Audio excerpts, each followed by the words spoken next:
To so poudarki današnjega Pomurskega dnevnika. Minister za gospodarstvo, turizem in šport Matjaž Han obiskal 63. mednarodni kmetijsko-živilski sejem Agra. Zaključek 3. sezone projekta Zdravje v naših rokah. Pomurski policisti pred začetkom novega šolskega leta opozarjajo na varnost otrok v prometu. In še vreme, jutri bo večinoma sončno, zapihal bo južni do jugozahodni veter.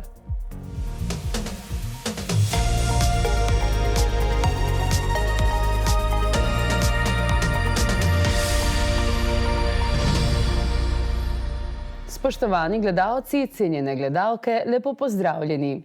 Minister za gospodarstvo, turizem in šport Matjaž Han je včeraj obiskal sejem Agra v Gornji Radgoni. Poudaril je, da želi predstaviti delovanje ministrstva, razpise in slovenski turizem. Srečal pa se je tudi s slovenskimi zamejci. Torkova predstavitev Ministrstva za gospodarstvo, turizem in šport na sejmu Agra je bila posvečena turizmu. To je že v bistvu 3. leto, kjer Ministrstvo za gospodarstvo, turizem in šport aktivno sodeluje na sejmu Agra v Gornji Radgoni, kjer želimo seveda na nek način predstaviti svoje delovanje našega ministrstva, predstaviti razpise, predstaviti slovenski turizem, predstaviti vse, kar na našem gospodarstvu dela, predvsem pa želimo imeti tu prostor druženja, kjer se mi zdi, da je, bom rekel, in podeželje in slovenski kmet povezan z slovenskim gospodarstvom. In to je naš namen in verjamem, da bomo še večkrat sodelovali na sejmu Agra, ker vidimo, da je po obisku neizmerno uspešen. Sem prepričan, da je turizem zelo pomemben segment v slovenskem gospodarstvu. Letošnje leto moram reči, da imamo na nek način rekord po obisku, po nočenju in tako naprej, tako da smo lahko zadovoljni. Seveda ključni rezultat teh dobrih številk je dobro delo turističnih delavcev, gostincev, slovenskega podeželja, slovenskih hotelirjev. Nekaj malega moram reči, da je tudi slovenska vlada in naše ministrstvo naredilo za razpisi, za nekaterimi pogoji, ker želimo dvigniti slovenski turizem eno stopnjo više, kjer bi seveda dvignili z dodano vrednostjo. Tako da danes smo se pogovarjali o vinskem turizmu. Če je kateri segment v kmetijstvu res napredoval v zadnjih 30 letih, je vino. Mi v Sloveniji več nimamo slabega vina, če se lahko temu tako na nek način izjavim, ampak vino, slovensko turizem, razvoj podeželja je povezava in jaz mislim, da bomo našli prave formule, da bo to šlo samo še na nek način, ti rezultati se še izboljšali. V sklopu obiska se je minister srečal tudi z zamejskimi Slovenci. Mi smo v tem mandatu seveda ustanovili zamejsko gospodarsko združenje, kjer želimo najprej prek naših zamejskih gospodarstv, z naših ljudi odpirati si vrata v bom rekel, sosednje države. To nam uspeva in mislim, da smo lahko na naše zamejce neizmerno ponosni in rezultati se kažejo. Seveda moramo biti pa tudi država z financiranjem tako aktivni, da bomo lahko pomagali našim zamejskim gospodarstvom. Tako da rezultati so že vidni. Televizija Ideja zaključuje izjemno uspešno 3. sezono projekta Zdravje v naših rokah, kmetijstvo za prihodnje generacije. Na sejmu Agra smo tako včeraj na zaključni konferenci podelili tudi zahvalne listine. Projekt, ki ga sofinancira Evropska unija, je namenjen ozaveščanju o skupni kmetijski politiki Evropske unije. V sklopu tega smo ustvarili atraktivne, poučne in poljudne videovsebine, ki prikazujejo delo na kmetijah ter izzive in priložnosti, s katerimi se kmetje srečujejo na dnevni ravni. Na eni strani seveda gre tu za zapis uspešnih zgodb z področja kmetijstva, ki dejansko ostajajo trajen simbol razvoja naše kmetijske politike. Na drugi strani pa te zgodbe so v bistvu resnično spodbuda k temu, da navdihnejo tudi tiste, ki želijo svojo kmetijo nadgraditi, svojo kmetijo izboljšati, pridobiti na kvaliteti, na ceni. In seveda, če ste s vsemi temi objavami oziroma vsemi temi prispevki spodbudili se enega kmeta, ste naredili veliko. Pa verjamem, da ni osamljen. Seveda, To, kot ste sami povedali, s ponosom lahko povemo, da ste v bistvu v 3 sezonah ustvarjali že več kot 3 milijone ogledov, kar je nedvomno super za naše razmere oziroma za našo malo Slovenijo. In s tem v bistvu se približali tudi tisti del pomen kmetijstva tudi mlajšim generacijam. Posebej seveda je dragoceno tudi to, da so vaše zgodbe pokažejo neko sinergijo. Sinergijo med prizadevanjem slovenskih kmetov in podporo, ki jo prinaša ta naša skupna kmetijska politika strani Evropske unije. Tako da današnja podelitev teh zahvalnih listi je seveda priznanje za vaš trud, znanje, sodelovanje, tako da naj bo hkrati tudi tu spodbuda za novo sezono, ki bo na temo vključevanja prihodnjih generacij v trajnostno kmetijstvo. Na zaključni konferenci 3. sezone projekta smo strnili znanje, izkušnje in spoznanja, ki smo jih v celotni sezoni zbirali ter jih približali širši javnosti. V ospredje projekta smo postavili mlajše generacije, ženske na podeželju in smernice trajnostnega kmetijstva, ki jih močno spodbuja skupna kmetijska politika 2023 do 2027. Prvi izziv kot tak je kontekst kmetije. Nobena kmetija ni uniformna, vsaka kmetija se nekoliko razlikuje. Mi smo majhna, podeželska slovenjegoriška kmetija, tako da so malo specifični izzivi. Zdaj, poleg vseh teh generalnih, kot so, včasih bi kar rekli, da je kmetijstvo vrhunski šport na prostem, kjer smo podvrženi marsikaterim okoljskim dejavnikom, klimatskim spremembam, vremenskim neprilikam, to je svoj komplet. Drug je pa seveda taka ekonomski komplet izzivov kot takšnih. Kako majhno kmetijo spraviti na neko, ohraniti to živost in pa tudi to ekonomsko funkcionalnost in zaključenost. Potem pa so še taki čist specifični izzivi naše panoge. Mi se ukvarjamo z zelišči, tako da to je čist svoj svet, kar se tiče tudi kmetijstva. Projekt AgriFuture Generations gradi most med prihodnostjo kmetijstva in današnjimi potrebami, saj kmete, podeželske skupnosti in širšo javnost opremlja z informacijami o priložnostih, ki jih ponuja skupna kmetijska politika.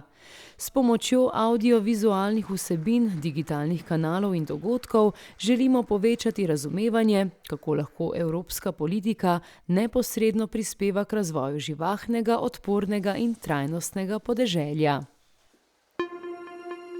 Policija v Pomurju pred začetkom novega šolskega leta opozarja na varnost otrok. Na kakšen način, bo povedal Karel Rajs, vodja murskosoboškega oddelka za cestni promet. Lepo pozdravljeni. Lepo pozdravljeni.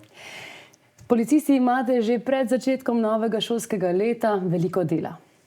Res je, v zadnjem tednu meseca avgusta se pričnejo aktivnosti policistov v smeri zagotavljanja večje varnosti šoloobveznih otrok. Namreč z začetkom novega šolskega leta policisti najprej pregledamo cestno-prometno infrastrukturo, prometne znake, označbe na vozišču, torej na vseh teh poteh, ki vodijo v oziroma iz šole ali pa drugih vzgojno-izobraževalnih ustanov.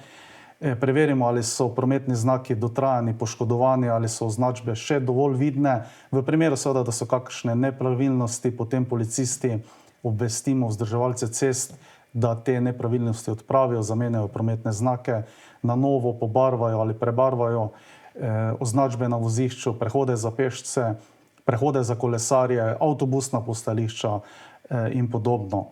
Skupaj s predstavniki šol potem pregledamo načrte varnih šolskih poti. V primeru, da je kakšna sprememba cestno-prometne ureditve, na teh poteh seveda predlagamo spremembo teh načrtov, pa od vodstev šol potem tudi pridobimo podatke o organiziranih prevozih šolskih otrok v šolo in iz nje. Zadnji teden policisti tudi pričnemo z intenzivnim nadzorom prometa v okolici šol in drugih vzgojno-izobraževalnih ustanov. Predvsem to se vidi v luči izvajanja meritev hitrosti, ker policisti poskušamo na tak način voznike opozoriti, da se pričenja novo šolsko leto, ko bo na cestah več otrok, skoraj po dvomesečnem oziroma po več kot dvomesečni odsotnosti se pričenja šolsko leto in otroci bodo spet na cestah, zato je na mesto, da voznike opomnimo, da zmanjšajo hitrost, da upoštevajo cestno-prometne predpise, predvsem pa omejitve hitrosti. Vemo, da so otroci v prvih dneh še razigrani, ni šolskih obveznosti, še pod vtisom počitniškega dogajanja in seveda ne pazijo na cestne prometne predpise in na promet, ki se dogaja okrog njih. Tako da počasi že pripravljate vse udeležence v prometu na začetek novega šolskega leta. Opažate letos kakšne posebne izzive pri prometni varnosti otrok? Izzive opažamo že dlje časa. V zadnjem času so še posebej zanimivi trendi mobilnosti, ki se pojavljajo, to so predvsem e-skiroji in e-kolesa. Pri tem je pomembno opozoriti, da udeleženci teh vozil, uporabniki teh vozil so tudi otroci. Pri tem je potrebno opozarjati, da otroci morajo uporabljati kolesarsko čelado, da so ta vozila nevarna. E-kolesa zaradi majhnih koles predstavljajo težave pri obvladovanju takih vozil, v kratkem času dosežejo svojo maksimalno hitrost, zato je tudi potrebno vedeti, na kak način tako vozilo obvladovati v cestnem prometu, kako zavirati. Poleg tega pa tudi vedeti, kje se s temi vozili lahko vozimo. Namreč lahka motorna vozila, med katera spadajo e-kolesa, je prepovedano voziti izven naselja, prepovedano jih je voziti po pločnikih, torej je vožnja z njimi dovoljena le na kolesarski stezi ali kolesarski poti. V naselju, če teh poti ni, pa ob desni strani smernega vozišča, torej ob desni strani v smeri vožnje, seveda le tam, kjer je omejitev hitrosti največ 50 km/h. Kakšno vlogo imajo starši in vozniki pri zagotavljanju varnosti, ko grejo otroci v šolo, in katere so tiste napake, ki se ponavadi najpogosteje zgodijo? Starši imajo zelo veliko vlogo. V prvi vrsti s svojim vzgledom lahko bistveno vplivajo na ravnanje otrok v cestnem prometu. Otroci v cestnem prometu namreč si pravila razlagajo po svoje, niso še vešči cestno-prometnih predpisov, težko sploh v prvi triadi ocenijo hitrost vožnje, razdaljo vozila, ki se mu približuje. Zato je pomembno, da starši ne samo na poti v šolo, ampak tudi na sprehodu, na kolesu, na vozilu opazujejo, kaj njihov otrok ve, kakšna prometna pravila že pozna oziroma kako se v cestnem prometu obnaša. Zato je potrebno, da starši otroka na to pripravijo, mu svetujejo, mu povejo, razložijo, na kaki način se in kje se lahko kot udeleženec v cestnem prometu nahaja, kje mora prečkati prehod za pešce, da mora upoštevati semaforje, torej barve na semaforju, kaj katera barva pomeni. Poleg tega pa vozniki oziroma starši s svojim vzgledom pri vožnji bistveno prispevajo na to, da med vožnjo uporabljajo varnostni pas, da ne uporabljajo mobilnega telefona in predvsem, da vozijo strpno. Kako pa se v prometu obnašajo drugi vozniki, tisti, ki na primer nimajo otrok? Se ta zgled povečuje? Ja, opažamo, da so vozniki zelo tolerantni, predvsem v teh prvih dneh šolskega leta, da upoštevajo cestno-prometne predpise, ne nazadnje jih na to tudi opozarjamo z našo prisotnostjo na teh cestnih odsekih. Pomembno je, da vozniki vozijo strpno, da so pozorni na otroke, ki se nahajajo ob vozišču, na pločniku, namreč ti se med sabo igrajo, še vedno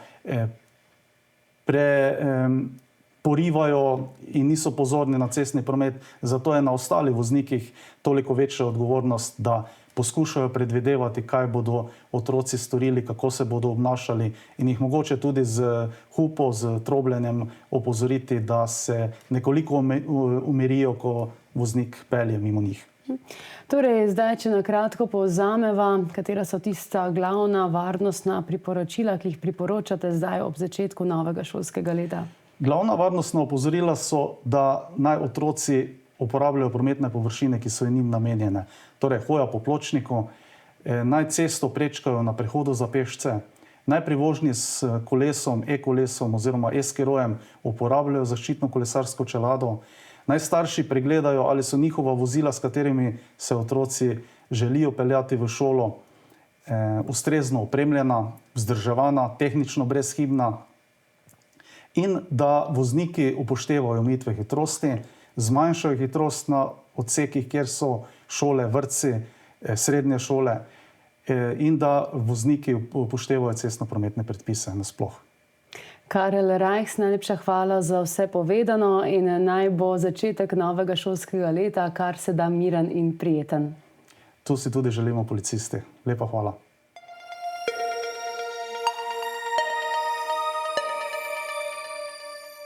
Za konec poglejmo še, kako kaže z vremenom.